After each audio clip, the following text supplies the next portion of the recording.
Hey,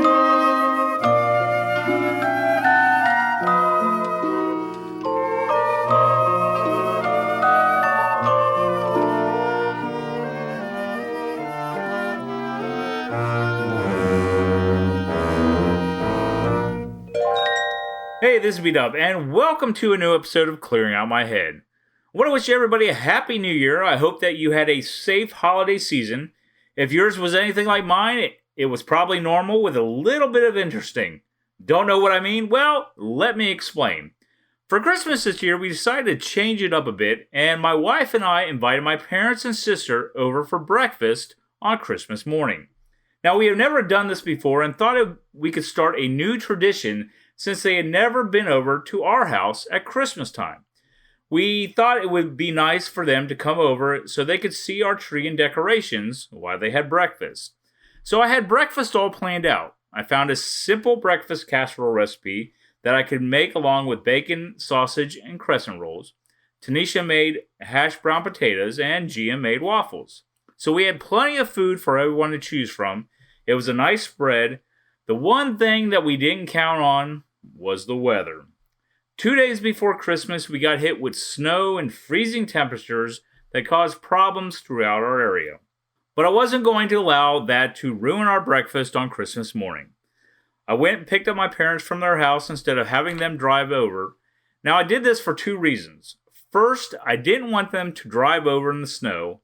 Second, they couldn't get out of their driveway even if they could, so the decision was pretty easy. But it was nice to do something different this year besides the usual things we do on Christmas Day. Now, not that I don't enjoy those, because I do, but it's always nice to have my parents and sister come over to our house for something. We have all this space at our home and rarely have anybody come over. Anyways, the rest of Christmas Day went well. The funny thing was, I woke up at 2:30 that morning, and I don't think I ever went back to sleep until that evening. Actually, I think I fell asleep waiting for us to open presents at my parents' house that evening. That's what I get for waking up early. But see, I'm stuck on this weird schedule anyway, so I can't help it.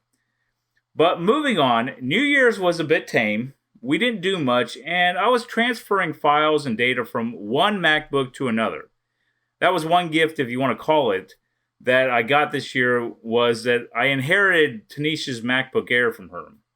Actually, the way it worked was Gia was using it for school, but we bought her a new laptop as a birthday Christmas gift because she didn't like using the MacBook, and Tanisha didn't like using it either. So I told Tanisha I would buy her a new laptop for Christmas and take that one off her hands because my original MacBook was on its way out. It had done well for me, but it was on its last leg and ready to go at any minute. Now, once I reformat it and reinstall the operating system, it may be alright, but I don't know. I know that it was starting to run slow on me, and it would keep dropping my microphone when we were recording our podcast. But anyways, on New Year's Eve, I was sitting up working on that when midnight hit. And the only reason I knew it was midnight was not that I was watching the ball drop on TV. No, it was because I could hear the firecrackers and gunshots going off outside. You know, it's crazy what we do to celebrate holidays sometimes, isn't it? But on New Year's Day, we went to my parents for our traditional pork and sauerkraut, and that was about it.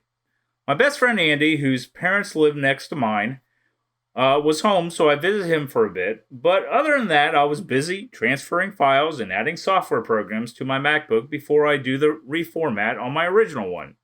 You know, it's still funny that I call that my original one, but it is. It's the first MacBook I ever owned. Actually, I think it's the first Apple product I've ever owned. I did have an iPod at one time, but someone gave it to me, and I don't know how many times I actually used it. See, I got this MacBook from Full Sail while pursuing my associate's degree, and I used it for everything from checking email to Pro Tools to even DJing weddings for KW Entertainment.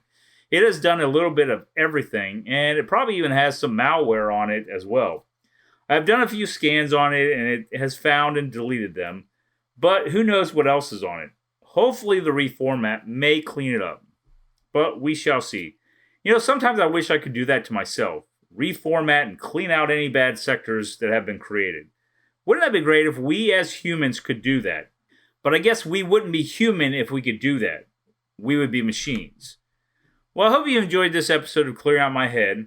Don't forget you can listen to Clearing Out My Head on Apple Podcasts, Google Podcasts, Spotify, and Stitcher. You can check out my podcast page on Anchor at Clearing Out My Head, where you can listen to past episodes, check out my social media links, or leave me a message. But until next time, this is B-Dub.